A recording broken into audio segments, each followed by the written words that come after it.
நமது கலைஞர் தொலைக்காட்சியில். ரஞ்சிதமே ஆடி தங்க மழை ஜூலை 17 முதல் ஆகஸ்ட் 17 வரை தினம் ஒரு நபருக்கு 1 பவுன் தங்கம். நமது கலைஞர் தொலைக்காட்சியில் காணத் தவறாதீர்கள். கண்ணெதிரே தோன்றினாள்.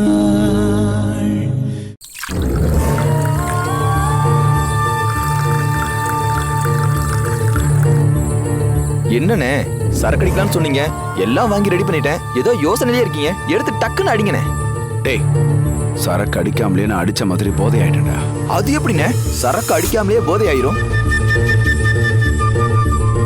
நான் ஏற்கனவே பயங்கர டென்ஷன்ல இருக்கேன். நீ காமெடி பண்றேங்கிற பேர்ல தேவலமா கடுப்பேத்தாத. கோச்சுக்காதீங்கண்ணே, நீங்க ஜாலி மூடில இருப்பீங்கன்னு தான் ஜாலியா பேசினேன். ஆமா, என்னண்ணே ஆச்சு? எல்லாமே தப்பு நடந்துட்டு இருக்குடா. ஒரு பக்கம் செத்து போன ஒருத்தி முன்னாடி வந்து நின்னுக்கிட்டு நான் தான் கமலான்னு சொல்றா. அவ கமலா இல்ல, வேற ஒருத்திங்கிறது நல்லா புரியுது. இருந்தாலும் அதை நிரூபிக்கிறதுக்கு என்கிட்ட எந்த ஆதாரமும் இல்லையே. அந்த வீட்டுல உட்காந்துக்கிட்டு எனக்கு குடைச்சல் மேல குடைச்சல் கொடுத்துக்கிட்டே இருக்கா. இன்னொரு பக்கம் என்னன்னா, ரோட்ல ஒரு இன்ஸ்பெக்டர் சக்தியை பார்த்து உனக்கு கல்யாணம் ஆயிடுச்சுன்னு சொல்றான். அதை கேட்ட உடனே எனக்கு தலையை சுத்த ஆரம்பிச்சிருச்சு. என்னன்னு சொல்றீங்க? அந்த இன்ஸ்பெக்டர் அப்படியா சொன்னா? முட்டாள், என்கிட்ட சொல்லடா. அந்த சக்தி கிட்ட கேட்டுட்டு இருக்கான். உன் புருஷன் எப்படி இருக்கான், நீ ஏன் இப்போ தனியா வர, உன் புருஷன் கூட வரமாட்டானான்னு கேட்கறான். அவளுக்கு கல்யாணம் ஆனது அவன் நேர்ல பார்த்ததுனாலதான் அப்படிலாம் கேட்கறான். ஆமாண்ணே, அந்த ஆளு பார்த்துருந்தா மட்டும் தான் அப்படி கேட்க முடியும். இல்லைன்னா அந்த ஆள் எப்படின்னு கேட்பான்? அப்படி யாருன்னு உங்க பொண்ணை ரகசியமா கல்யாணம் பண்ணிருப்பா? வேற யாரு? அந்த சிவாவை தான் கல்யாணம் பண்ணிருப்பான்னு நினைக்கிறேன். அண்ணே, அப்படின்னா சிவாக்கும் சக்திக்கு கல்யாணம் ஆயிடுச்சுன்ற நியூஸ் பத்திரிக்கையில வந்தது உண்மையானே? டேய், நானே சிவாவுக்கு அனிதாவுக்கு நல்லபடியா கல்யாணம் ஆகி அவங்க சந்தோஷமா வாழணுமேனு கனவு கண்டுகிட்டு இருக்கேன். இந்த புறம்போக்கு சக்தி குறுக்க வந்து ஆட்டையை கலைச்சிருவாளன்னு தோணுது. அவளை நான் சும்மா விட போறதில்லடா. அவளை நான் கொன்னுடுறேன். அண்ணே குடிங்கண்ணே. ஏய் அண்ணே, சரக்க ஊத்துறா, தண்ணி வேணாம். சரிண்ணே. பயங்கர கடுப்பா இருக்க. ஊத்து, கொண்டா. போதும் விடு.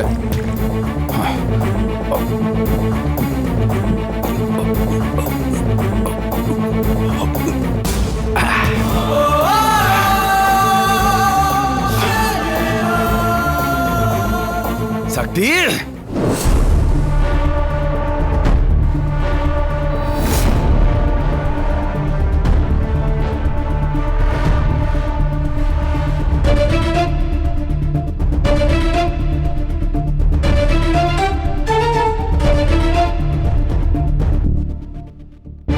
அனிதா கிட்ட இருந்து போன் வரலையே.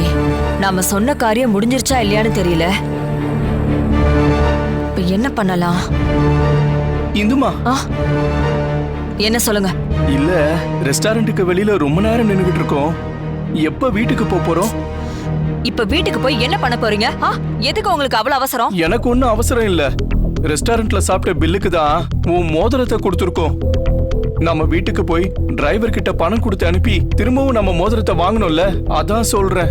என் மோதிரம் தானே கொடுத்திருக்கேன், அதை எப்ப வாங்கணும்னு எனக்கு தெரியும். அதுக்காக நீங்க ஒன்னும் கவலைப்பட தேவையில்லை. நீங்க இங்கே இருங்க, நான் ஒரு போன் பண்ணணும், பண்ணிட்டு வந்துடுறேன். இவ இந்த மாதிரி சிடுசிடுன்னு பேசுறது எப்பவும் நடக்கிறது தானே. ஆனா இன்னைக்கு அடிக்கடி போன்ல பேசிக்கிட்டே இருக்காளே.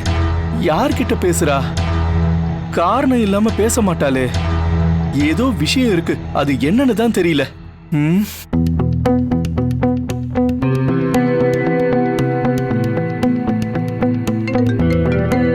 அத்தை. ஹலோ, சொல்லுங்க அத்தை. என்ன மருமகளே, எல்லா விஷயமும் ஓகே தானே? ஒன்னும் இல்ல அத்தை. உங்க பையன் நல்லா படுத்து தூங்கிட்டான். என்ன சொல்ற? தூங்கிட்டானா? நான் தான் பக்காவா பிளான் பண்ணி கொடுத்துட்டு வந்தேன்ல, அப்புறம் எப்படி சொதப்புச்சு? நான் கொடுத்துட்டு வந்த பொடிய காஃபில கலந்து குடுத்தியா இல்லையா? அதெல்லாம் கரெக்டா தான் அத்தை கொடுத்தேன். அத குடிச்சிட்டு தான் இப்படி தூங்க ஆரம்பிச்சிட்டான். நான் சொன்ன மாதிரி அதுல பாதி பொடிய தானே கலந்த? இல்ல அத்தை, ஃபுல்லா கலந்து கொடுத்துட்டேன். ஷோ, முழுசாவா கலப்பனி? ஆமா அத்தை. என்ன அனிதா, நான் சொன்ன அளவுல கலந்து கொடுத்துருக்கணும். அப்படி பண்ணியிருந்தேனா எல்லாமே சரியா நடந்திருக்கும். ஷோ, எவ்வளவு பெரிய வாய்ப்பை நான் உனக்கு ஏற்படுத்தி கொடுத்தேன், இப்படி சொதப்பி வச்சிருக்கியே. இதுக்கப்புறம் இந்த மாதிரி ஒரு சந்தர்ப்பம் எப்ப கிடைக்கிறது? எவ்வளவு பெரிய பிளான் பண்ணி எல்லாமே இப்ப வீணா போச்சு. இப்போ என்னத்த பண்றது? என்ன பண்றது? இனிமே ஒண்ணும் பண்ண முடியாது. அவன் அப்படியே தூங்கிட்டு விடு, நான் கிளம்பி வரேன். சரிங்க அத்தை.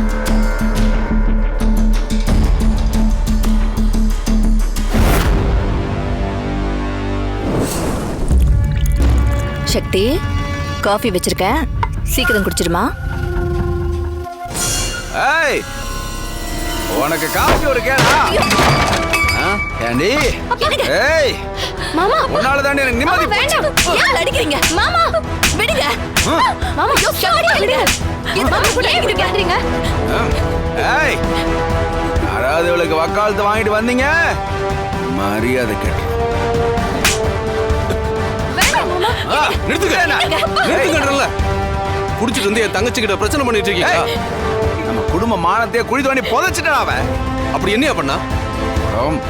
இவ திருட்டு கல்யாணம் பண்ணிட்டு வந்திருக்காடா. அதான் ஏற்கனவே சிவா தம்பிக்கும் சக்திக்கும் கல்யாணம் நடந்துருச்சுன்னு பத்திரிகையில வந்த செய்தி போயின்னு ஆயிடுச்சுல.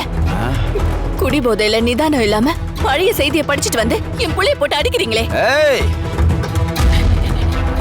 நான் ஒன்னும் பழைய பேப்பரை படிச்சுட்டு வந்து அடிக்கிற அளவுக்கு நிதானம் இல்லாம இல்ல. இன்னைக்கு ஒரு இன்ஸ்பெக்டர் இவளை பார்த்து என்னமா சொன்னா, நீ ஏன் தனியா வர, உன் புருஷன் எங்கன்னு கேக்குறான்.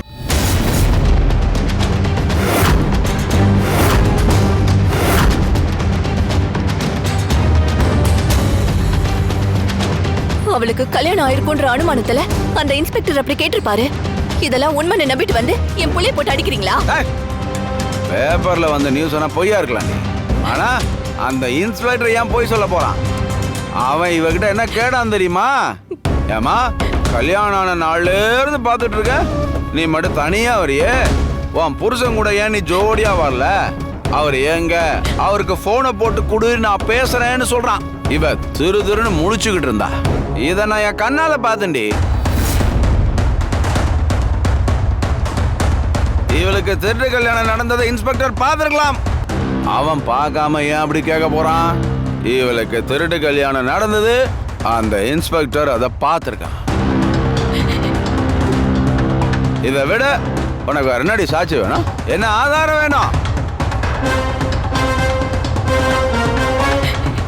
நீ திருட்டு கல்யாணம் பண்ணிட்டிய, அந்த உன் திருட்டு புருஷன் யார்?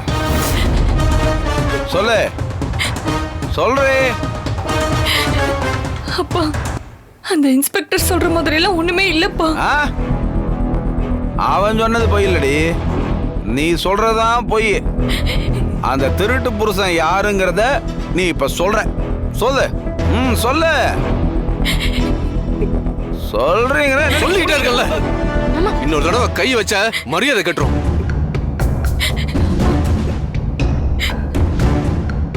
அதான் அந்த இன்ஸ்பெக்டர் சொன்னது பொய்ன்னு இவ சொல்றால, அப்புறம் எதுக்குங்க இவள அடிக்கிறீங்க? அவ எல்லார்ட்டையும் பொய் சொல்லி நடிச்சுக்கிட்டு இருக்கா. அவ சொல்றத நம்பி நீயும் பேசிட்டு இருக்க. முதல்ல ஒன்னு அடிக்கணும். நிறுத்துன்றல. என்ன அடிச்சீங்க நான் பொறுத்துக்கிட்டேன். ஆனா என் அம்மா அடிச்சீங்க, அவ்வளவுதான் பாத்துக்கோங்க. என்னைய விரலிட்டி பேசுறியா?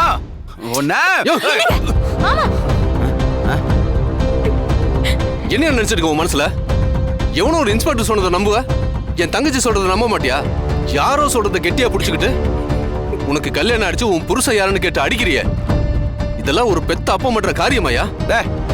பெத்த அப்பம் இல்லாம பகுதிக்காரனா வந்து கேப்பான். அறிவு கேட்டான். இவன் நம்மள எல்லாரும் ஏமாத்திருக்காடா.